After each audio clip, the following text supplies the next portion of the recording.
Muito bem, este é a Conexão Futura aqui na tela do canal Futura e também na tela do computador. Você acessa aí futura.org.br/Conexão Futura e descobre tudo que rolou aqui no nosso programa. E essa entrevista de hoje também em breve vai estar aqui disponível no nosso site para você assistir quantas vezes quiser e também compartilhar nas suas redes sociais. E a artrite reumatoide afeta entre 0,5% e 1% da população mundial. Pode parecer pouco, mas não é, levando-se em consideração uma população estimada em mais de 7 bilhões de pessoas. E tem uma particularidade, ataca 3 vezes mais mulheres do que homens. Pode afetar diversas partes do organismo, embora atinja principalmente as articulações. Por ser uma doença crônica, não se consegue obter a sua cura, e sim um controle. Então a gente conversa agora com o José Fernando Wertzmann, que é presidente da Sociedade Brasileira de Reumatologia aqui no Rio de Janeiro. Muito bem-vindo à Conexão Futura, tudo bem com você? Tudo bem. Bom, eu já falei aqui um pouquinho que é uma doença autoimune inflamatória crônica. Pode parecer aí uma explicação complexa para quem é leigo. O que significa isso na prática, doutor? É uma doença que pega as articulações cronicamente, leva um processo inflamatório que é mantido e que você tem a presença de autoanticorpos que muitas vezes tem positividade no sangue, na maioria dos casos. Então, por isso que ela é uma doença autoimune e ela é crônica, porque ela tem mais de 6 semanas de evolução, que é o que a gente considera em cronicidade. E cada vez mais a gente tenta fazer um diagnóstico cada vez mais precoce para que os pacientes tenham um melhor resultado no tratamento. Bom, então não existe uma causa específica ou pensar em prevenção? Muitas vezes quando a gente fala em cuidados com a saúde, como a gente pode tentar se prevenir, isso é mais complicado nesse caso de uma doença autoimune. Em relação à prevenção, né, tem alguns pacientes que já têm um histórico familiar, né, que às vezes não é uma rotina, mas às vezes se solicita em consultório. Tem um exame que vem anos antes, que não é solicitado de rotina, que é o anti-CCP, que é um anticorpo, né? E ele é solicitado, às vezes, quando tem um caso na família e muitas vezes só se observa esses casos, né? Em relação à prevenção, não tem uma prevenção, mas tem alguns fatores, apesar do grande avanço tecnológico nos últimos 20 anos da doença, né? Grandes avanços no tratamento, ainda não tem uma causa conhecida no diagnóstico da artrite reumatoide. E esse exame que o senhor mencionou, também é importante mencionar que ainda não é coberto pelo Sistema Único de Saúde, pelo SUS, e também por grande parte dos convênios ainda não é coberto, então é um exame bem específico, né? A gente, lá no Hospital Federal dos Servidores, a gente está conseguindo iniciar a viabilização desse exame, né? E na rede privada, realmente, os planos de saúde ainda não cobrem, né?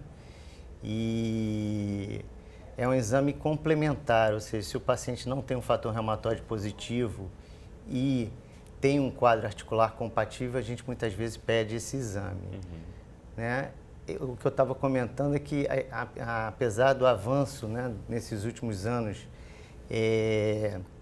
ele ainda não tem uma causa conhecida, a doença, né?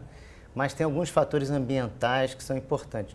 O tabagismo está implicado, tanto no aparecimento da doença, quanto na pior resposta ao tratamento. Então, sempre que a gente tem um paciente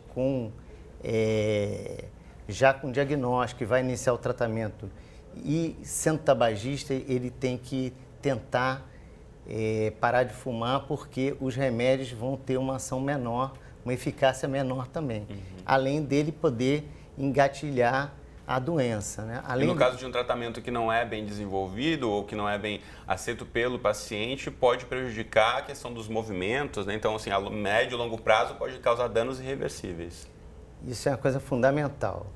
Assim, a artrite reumatoide, que, como você colocou bem nesse texto inicial, ela é uma doença que pega basicamente as articulações, né, e leva um processo inflamatório crônico nelas.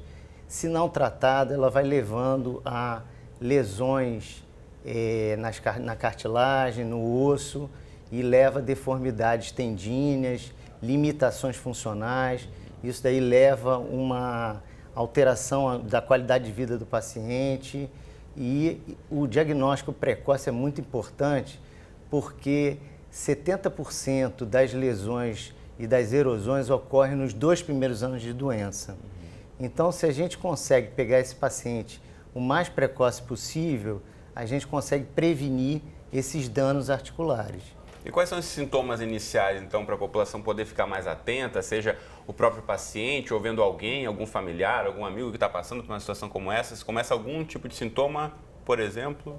Então, em relação os sintomas iniciais é dor articular, mas é uma dor articular, pode pegar grandes e pequenas articulações, principalmente as mãos e os pés, com inchaços articulares, sem relações com trauma, e esse inchaço ele permanece e o paciente vai tendo a dor cronicamente e vai tendo limitação de função, de dificuldade de abrir porta e dificuldade de fazer suas atividades domésticas. Mesmo manusear, né, algum tipo de instrumento na cozinha, ou vai abrir uma lata, pegar uma faca, isso pode começar a complicar a partir daí. Pode começar a complicar. Então, todo paciente que tem algum tipo dessas manifestações articulares iniciais tem que procurar um serviço médico, né?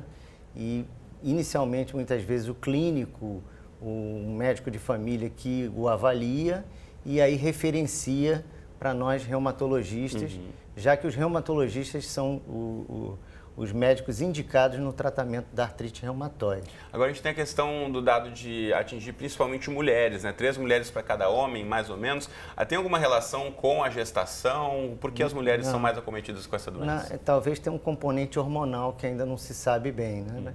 Tem uma outra doença parecida, que é o lúpus, que já está bem formado esse conceito da questão do estrogênio na mulher.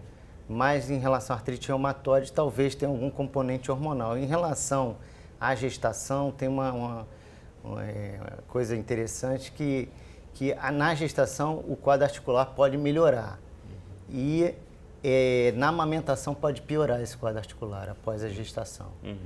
Então, é algo interessante em relação a isso. Então, é importante as mulheres ficarem atentas, principalmente, né, as mães, nesse período aí de amamentar ou pós-amamentação, começarem a aparecer os sintomas. A gente acompanha várias gestantes com artrite reumatoide, temos que suspender várias drogas, outras a gente continua e a gente vai tentando, até antes da gestação, a gente tem que suspender para que não tenha perigo para o bebê.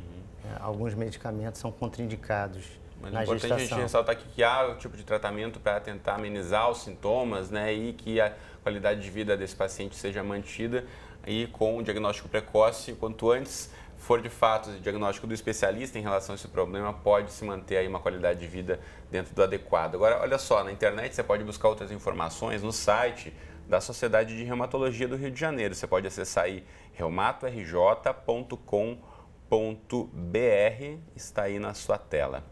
Bom, para agora a gente precisa encerrar, já que o nosso tempo voou aqui no programa. Mas, doutor, muito obrigado pelas informações, um prazer conversar com você. Valeu. Bom, e na próxima entrada do Conexão a gente volta aqui falando sobre o Outubro Rosa, né? Você já percebeu pela cor da minha camisa. Esse movimento nasceu nos Estados Unidos na década de 1990 para estimular a participação da população no controle do câncer de mama. E é um dos tipos de câncer mais comuns entre as mulheres no mundo e no Brasil, respondendo por cerca de 25% dos casos novos a cada ano. Então não perca essa discussão. Se você tem dúvidas aí sobre o diagnóstico do câncer de mama, que atinge principalmente as mulheres, mas também alguns casos de homens, mais ou menos 1% dos casos atingem os homens, mande perguntas para a gente no Facebook, no Twitter ou no WhatsApp. Os contatos aparecem aqui embaixo e a gente volta daqui a pouquinho, logo depois do programa Nota 10. Até já!